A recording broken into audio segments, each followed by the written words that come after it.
dear student, the Visco Biology. Now, today we are going to our new topic, the structure of kidney and the structure of the nephron. Today only discuss about that the structure of kidney and nephron, not to physiology.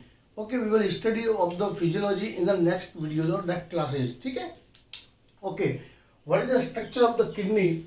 We discuss about that the human kidney. Okay. Human kidney की अगर बात करें अपन exactly what is human kidney. Human kidney there are two means कहेंगे pair, one pair के अंदर आपकी kidney presence होती है ह्यूमन के अंदर. पता है सभी को. अगर अपन देखा जाए किडनी के स्ट्रक्चर्स को देखें तो किडनी का स्ट्रक्चर से बने कहेंगे किससे मिलकर बना है तो kidney structure the made up of the या कहेंगे यूनिट ऑफ द नेफ्रॉन. कौन सी यूनिट? नेफ्रॉन. ये पूरा अंदर जो आपकी प्रेजेंस है किडनी के अंदर जो मेन फंक्शंस है फिल्ट्रेशन प्रोसेस करना, किसका? ब्लड का फिल्ट्रेशन करना. ब्लड का फिल्ट्रेशन करता कौन है? That perform by the nephron. अपन जैसे बॉडी की बात करें, पूरी बॉडी किससे मिलकर बनी है तो कहेंगे सेल से, है ना. कहेंगे ना functional and structural unit of the body. तो इसकी बात किडनी की, it's functional and structural unit is a nephron. ठीक है ना. तो नेफ्रॉन की बात बाद में करेंगे, पहले अपन इसके स्ट्रक्चर को समझते हैं अपन एग्जैक्टली.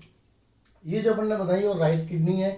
ये थोड़ी आपके राइट जो आपकी किडनी होती है वो लोअर साइड होती है, ठीक है. और जो लेफ्ट होती है वो अपर साइड होती है. पता है सभी को अच्छे से ही है, ठीक है. इसी के ऊपर आपके यहाँ पे क्या प्रेजेंस होता है? इसी किडनी के ऊपर यहाँ पे एड्रिनल ग्लैंड प्रेजेंस होती है. क्या प्रेजेंस होती है आपकी? नहीं दिख रहा तो याद देख लीजिए, एड्रिनल ग्लैंड्स. अब ये एड्रिनल ग्लैंड्स क्या करती है? आपके इमरजेंसी हार्मोन्स को रिलीज करती है. That's a important role play in the increasing of the heart beat. ठीक है ना. हार्ट बीट के इंक्रीज करने के लिए इनके हार्मोन जो होंगे, कैटेकोलिमाइंस आप कह सकते हो, है ना, वो आपके रोल प्ले करते हैं. चलिए now discuss about that the kidney. Kidney के बारे में बात करते हैं तो किडनी एक तरह से एक खोल, एक कवच से घिरा जाता है. इसको अपन कहते हैं एग्जैक्टली एडिपोज. जो अपने ना जो पूरी कवरिंग रहेगी इस तरह से, जो कवरिंग है वो फाइब्रस रहती है, जो एडिपोज कैप्सूल माना जाता है ना. इस कवरिंग के अंदर आपके क्या प्रेजेंस होता है? इसका इनर पार्ट. और इनर पार्ट कौन सा है तो हम बात करेंगे, एक तो रीनल कॉर्टेक्स और आपके दूसरा कौन सा? आपके रीनल मेडुला. दोनों से मिलकर बना है. जो आउटर पार्ट है वो रीनल कॉर्टेक्स है और इनर पार्ट है वो रीनल मेडुला. मीन्स अपन कहेंगे कि नेफ्रॉन का हाफ पार्ट किसके अंदर प्रेजेंस होता है? कॉर्टेक्स में. और अपन कहेंगे जो हाफ पार्ट किसके अंदर होता है? आपके मेडुला के अंदर. कॉर्टेक्स में बात करें तो नेफ्रॉन का कौन सा पार्ट होता है तो कहेंगे glomerulus, sorry Bowman capsule, PCT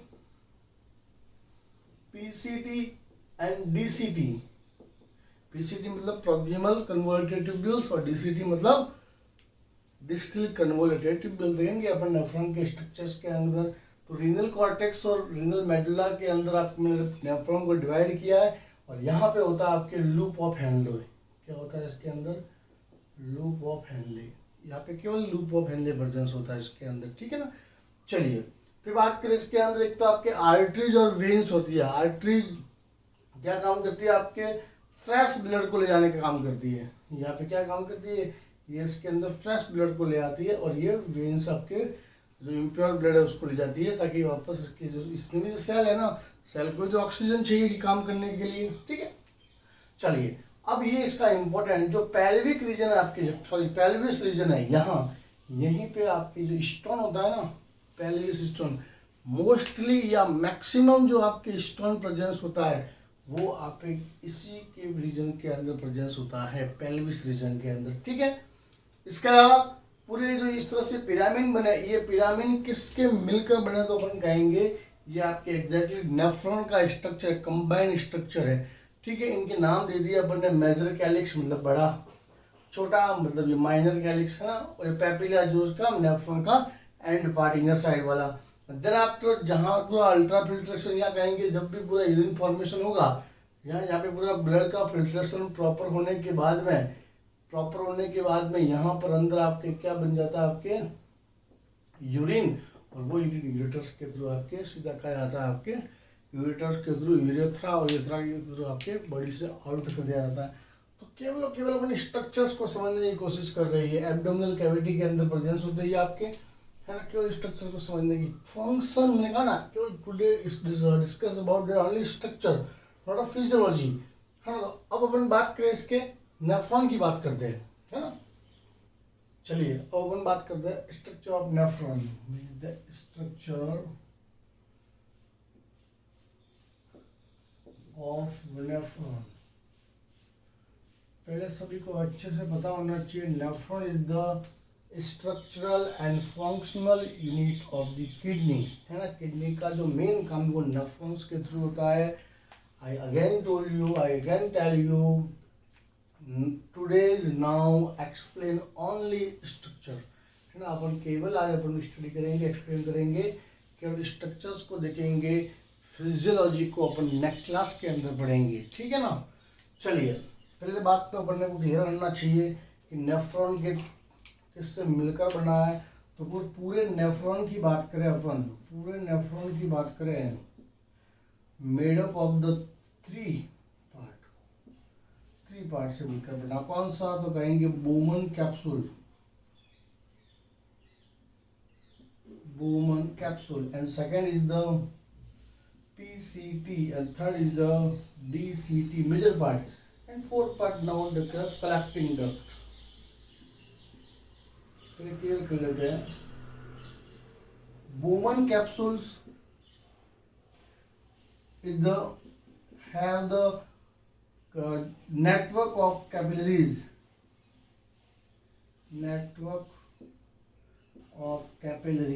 अब ये समझ में आना चाहिए सभी को, कैपिलरी। अब जो नेटवर्क ऑफ कैपिलरीज है, यहाँ ये क्या आता है आपके, एक तरह से हम कहेंगे ब्लड आता है, जैसे ब्लड आ रहा है यहाँ पर, बाद में बोमन कैप्सूल के अंदर आपके इस ब्लड का अल्ट्रा फिल्ट्रेशन होता है। मैं एग्जैक्टली और कहूँ, इसके पास में यहाँ पे सेल्स प्रेजेंस होती है, गेट लाइक दैट। पोडोसाइट्स बोलते हैं, क्या बोलते हैं अपन इसको, पोडोसाइट, अपन देखेंगे डिटेल के अंदर। एंड इसके पास आपके एंडोथीलियम्स होती है, ब्लड कैपिलरीज के साथ एंडोथीलियम, और इनके बीच में होती है बेसमेंट मेम्ब्रेन। तो मतलब क्या हुआ, ये ब्लड कैपिलरी के अंदर जो ब्लड का फिल्ट्रेशन है वो 3 लेयर से बनता है, फर्स्ट, सेकेंड एंड 3। तो 3 लेयर कौन कौन सी है, तो फर्स्ट कहेंगे इनर साइड, तो पोडोसाइट्स होती है, एंड आउटर साइड कौन सी रहती है आपके, तो कहेंगे एंडोथीलियम, और बेन दोनों के बीच में होती है बेसमेंट मेम्ब्रेन। कौन सी मेम्ब्रेन, बेसमेंट मेम्ब्रेन। ये तीनों लेयर मिलकर आपके पूरा ब्लड का फिल्ट्रेशन करता है, मेजर ब्लड का फिल्ट्रेशन यही हो जाता है। अब कैसे होगा वो प्रोसेस अपन आगे देखेंगे, अपन को समझ रहे हैं। PCT मतलब ये वाला part, PCT proximal part, distal part. सीधे एक बात क्लियर करो, P का मतलब समझने के लिए, P का मतलब पास, D का मतलब दूर। पास वाला बॉडी के पास PCT पार्ट, बॉडी के दूर वाला पार्ट DCT पार्ट। इसलिए इसकी बॉडी, इसके पास वाला पार्ट PCT पार्ट, ट्रिक समझना है ना, और ये पार्ट DCT दूर वाला पार्ट। तो PCT और DCT पार्ट, इसके बीच में एक और है, सॉरी भूल गया अपन, लूप ऑफ हेनले, ठीक है। PCT और DCT, PCT के अंदर अपन कहेंगे रीअब्जॉर्प्शन प्रोसेस अपन कह सकते हैं, ठीक है। DCT के अंदर आपके रीअब्जॉर्प्शन प्लस सिक्रेटन हो, आपके सिक्रेटिन कुछ हार्मोन्स या कहेंगे कुछ ऐसे प्रोडक्ट सिक्रेट होते हैं, हाँ, जो आपके इस प्रोसेस को फॉलो ऑन करते हैं, कम ज़्यादा करने का रेस्पॉन्सिबल DCT। देखेंगे कैसे, लूप ऑफ हेनले, ये इसका मेन इंपॉर्टेंट काम क्या होता है, आपके रीअब्जॉर्प्शंस करना, ठीक है। और इसके बाद में जितना भी बाद में एब्जॉर्प्शन होने के बाद में जो वाटरी पार्ट होगा, इसके यूरिन होगा, वो इस कलेक्टिंग डक्ट के अंदर क्या हो जाता है, पास ऑन हो जाता है, ये बहुत सारे आपके नेफ्रॉन जुड़े होते हैं, इस तरह से ये आपके सीधा यूरेटर्स की ओर आगे बढ़ता है एंड देन आफ्टर यूरेथ्रा के थ्रू आउट हो जाता है। बात समझने वाली ये है कि देखिए ऐसा क्या होता है, तो कहेंगे अपन इस पूरे के अंदर ध्यान देना, इस पूरे के अंदर ऐसे ना पूरे सब जगह ऐसे जाल होता है। किसका जाल होता है, तो कहेंगे ब्लड कैपिलरीज का जाल फैला रहता है। इस वजह से तो रीअब्जॉर्प्शन होता है वापस से। यहाँ पे सपोज एब्जॉर्ब कर लिया, ग्लूकोज भी इसमें चला गया अभी, अब ग्लूकोज थोड़ी ना बॉडी से बाहर जाएगा तो उसको रीअब्जॉर्ब करना पड़ेगा। तो ये ब्लड कैपिलरी यहाँ पे होती है तो ग्लूकोज क्या करता है, इसका रीअब्जॉर्ब कर लेता है, ठीक है ना। तो इस तरह से अपन ये पूरा स्ट्रक्चर देखा अपन ने, है ना। जो ब्लड वाला जो पार्ट है इसके अंदर, इसको अपन ने कहा ग्लोमेरुलस, जो ब्लड का बॉल का गेंद रहता है, ठीक है। ये तो नेफ्रॉन के स्ट्रक्चर की बात की। अपन बात करते हैं नेक्स्ट, कल कैसे पढ़ना है, नेक्स्ट क्लास के अंदर अपन कैसे देखेंगे। तो बात करते हैं अपन परफॉर्म द 3 मेजर मेथड्स के थ्रू क्लियर करेंगे। फर्स्ट मेथड कौन सा रहेगा इसका, ultra filtration. Ultra filtration process perform at a glow में उसे कहेंगे बोमन कैप्सूल। यहाँ पे अल्ट्रा फिल्ट्रेशन प्रोसेस होगा। कैसे होता है, कौन सी सेल रिस्पॉन्सिबल है इसके लिए, कौन कौन से वापस से एब्जॉर्ब कर लिए जाएंगे, ठीक है ना। ये सब प्रोसेस अपन ब्लड के अंदर यहाँ अल्ट्रा फिल्ट्रेशन देखेंगे। देन आफ्टर अगर अपन कहें कि मैंने बताया अभी आपको, अल्ट्रा फिल्ट्रेशन होने के बाद भी कुछ ऐसे मटेरियल होते हैं जो यूरिन के अंदर like that amino acids, like that glucose वगैरह जितने भी न्यूट्रिएंट्स हैं वो भी कहाँ आ जाते हैं इसके अंदर। अगर ये प्रोसेस अगर ग्लूकोज को वापस अगर नहीं लिया जाए तो ब्लड के थ्रू बाहर चला जाएगा, प्रॉब्लम हो सकती है बहुत बड़ी, न्यूट्रिएंट्स की कमी हो सकती है बॉडी के अंदर। तो अपने बॉडी के सिस्टम है कि सेकंड प्रोसेस होता है रीअब्जॉर्ब करना वापस से, है ना। ब्लड वापस खींच के लाएगा इनको। तो जो भी प्रोडक्ट आपके आया तो ये ब्लड कैपिलरीज मैंने बताएगी, ये ब्लड कैपिलरीज क्या करेगी, उनको वापस से रीअब्जॉर्ब करने का काम करेगी। और जैसे रीअब्जॉर्ब होगा, रीअब्जॉर्ब होने के बाद में सीधा यहाँ पे वाटर कंसंट्रेशन क्या है क्या नहीं है। अब देखिए सपोज यहाँ आते हैं फिर भी कुछ बच गया है, यहाँ भी वो प्रोडक्ट आ रहा है तो यहाँ से कुछ सीक्रेटिंग सेल्स आपके, मैं आपको बता जक्सा मेहुलस आपके है, GTS सेल आपके यहाँ पे रिलीज होती है। वो आपके जो जक्सा आपके ग्लोमेरुलर जो सेल्स होती है, ये रिलीज होने के बाद में इस प्रोसेस को फिर बढ़ाया जाता है, ये बढ़ता है ना। बढ़ने के बाद में फिर ऐसी प्रॉब्लम आपकी नहीं फेस होती। ये सारी कल फिजियोलॉजी अपन बाद में कल अपन पढ़ेंगे, ठीक है। होप सो आपको पूरा स्ट्रक्चर दोनों के समझ में आ गए होंगे। कुछ भी प्रॉब्लम है तो कमेंट बॉक्स के अंदर कमेंट करें। ओके बाय, टेक केयर, मिलते हैं नेक्स्ट क्लास के अंदर।